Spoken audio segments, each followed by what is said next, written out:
Hello everyone, welcome to my channel tips on mathematics. So आज के इस lecture में क्लास 10th सामाजिक विज्ञान से संबंधित जो है कुछ महत्वपूर्ण प्रश्नों पर हम आज डिस्कशन करेंगे, जो कि आपके एग्जाम में पूछे जा सकते हैं, जिसकी चांसेस आपके जो है 98% होंगे। लगभग 98% चांसेस है कि आपका जो है ये क्वेश्चन एग्जाम में पूछा जाए। ठीक है, चलिए बात करते हैं कि क्वेश्चंस क्या है।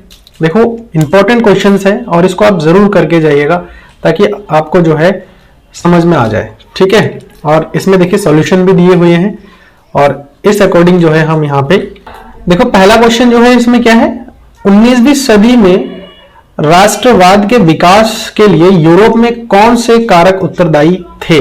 तो इस टाइप के क्वेश्चन आएंगे और उसके लिए आपको देखिए क्या लिखना पड़ेगा। यूरोप, इसके दूसरे डे में इसको पूछा गया है कि यूरोप में राष्ट्रवाद के उदय के क्या कारण थे। ठीक है, तो उसके सॉल्यूशंस आपको ये दिख जाएंगे।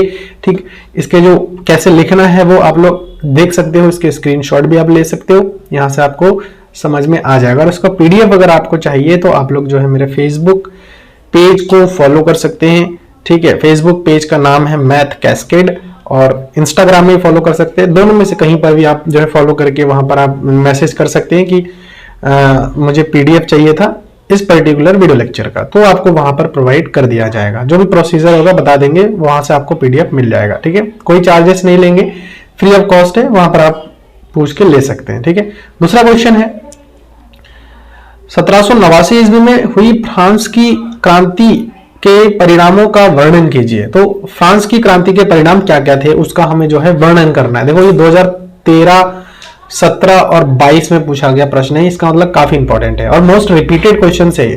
ठीक है, मोस्ट रिपीटेड क्वेश्चन है और ये पूछे भी जाते हैं। उसके बाद देखिए, फ्रांस की क्रांति के परिणाम यहाँ पर बता रखा है और इसको आप लोग जो है देख करके कर सकते हो हर एक पॉइंट वाइज, और इसी प्रकार से आपको जो है एग्जाम में लिखने भी है। ठीक है ना।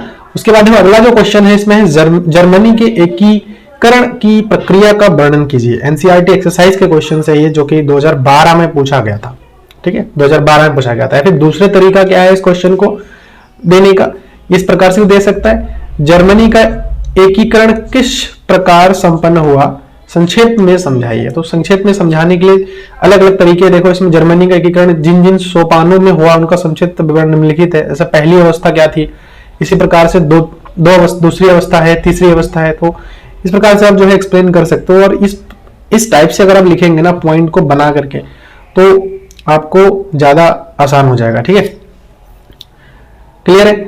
चलिए आगे बढ़ते हैं। उसके बाद नेपोलियन बोनापार्ट, इसके बारे में पूछा गया क्वेश्चन में, तो ये बता रखा है। ठीक है, वियना कांग्रेस के सदस्य, ये सारे जो पॉइंट्स है वो आपको ऐड करने होंगे। अगला इसमें क्वेश्चन है, मारियान और जर्मेनिया कौन थे, जिस तरह इन्हें चित्रित किया गया उसका क्या महत्व था। ठीक है, मारियान और जर्मेनिया ये दोनों कौन थे, इनके बारे में हमें बताना। जैसे ये राष्ट्रवादी और लोकतांत्रिक क्रांतियों के काल में किसी शासक को एक चित्रित का प्रतिमा के रूप में व्यक्त करना एक सरल था, तो इस प्रकार से जो है आप यहाँ पर इसको लिख सकते हैं। ठीक है, तो इसको स्क्रीनशॉट भी ले लीजिए, ज्यादा बेहतर रहेगा। आप लोग नोट बनाना चाहेंगे वो भी आप कर सकते हैं, लेकिन अभी एग्जाम का टाइम चल रहा है, समय कम है, तो आप लोग जो है इसको वैसे देख लीजिए, पढ़ लीजिए। ठीक है, उसके बाद अगला क्वेश्चन है, यूरोप में 1848 की उदारवादियों की क्रांति के प्रमुख कारणों का उल्लेख कीजिए। तो जो 1848 ईस्वी में उदारवादियों की क्रांति के प्रमुख क्या कारण थे उनको हमें उल्लेख करना है। उसके बाद जो है 19वीं सदी के दौरान यूरोप में उदारवादी, क्वेश्चन को देखो किस प्रकार से घुमाता है ये। ठीक है, उसके बाद देखिए ये तीसरा रूप है इस क्वेश्चन का। ऐसे 2016 में इस टाइप से पूछा गया था और 2009 में जो है इस टाइप से पूछा गया। तो इसको आप लोग देखिए, उदारवादियों की क्रांति और उनके कारक। देखो सारे क्वेश्चंस के एक ही, तो आप लोग सबसे पहले क्या करेंगे, इस प्रकार के हेडिंग्स को आप लिखेंगे एंड देन हेडिंग लिख करके तब आप जो है इसको करना शुरू करेंगे। तो इस प्रकार से आप अगर लिखेंगे तो आपके मार्क्स कहीं से कहीं तक नहीं कटेंगे। ठीक है, तो अगला क्वेश्चन पर चलते हैं। देखो इसमें कह रहा है कि इटली के एकीकरण का वर्णन कीजिए। तो इटली के एकीकरण का वर्णन करने 2013 और 2015 में पूछा गया। तो इटली के एकीकरण से इस प्रकार से आप टॉपिक डाल के कर सकते हैं। ठीक, उसके बाद जो अगला इसमें हमारे पास आ रहा है, जूसेप मैथ्सिनी कौन था, ये काफी इंपॉर्टेंट क्वेश्चन है। जूसेप मैथ्सिनी, इसको आप जरूर करके जाइएगा। इटली के एकीकरण में काउंट कैमिलो डे का क्या योगदान था। ठीक है, तो ये क्वेश्चन काफी इंपॉर्टेंट है। देखिए अलग अलग तरीके से पूछा गया है। उसके बाद देखिए टिप्पणी लिखी है, Giuseppe Mazzini, count Camillo di Cavour. तो ये एनसीईआरटी एक्सरसाइज से आया हुआ है, 2016 में पूछा गया था इस क्वेश्चन को। तो ये दोनों चीजें आप अच्छे से जान लीजिए कि ज्यूसेपे मैत्सिनी और काउंट कैमिलो ये कौन थे, इनका परिचय, जीवन चरित्र, ये सारी चीजें आप अच्छे से इसमें देख करके पढ़ सकते हो। ठीक है, क्वेश्चन काफी इंपॉर्टेंट, आप इसको जरूर करके जाइएगा, हो सकता है कि आप ये क्वेश्चन फंस जाए। ठीक है, चलिए इसमें आगे बढ़ते हैं। गैरीबाल्डी कौन था? इटली के एकीकरण में मैत्सिनी एवं कावुर की तरह इसकी क्या भूमिका थी? अब देखो ये तीनों एक साथ आ गया ना, मैत्सिनी, कावुर और ये गैरीबाल्डी।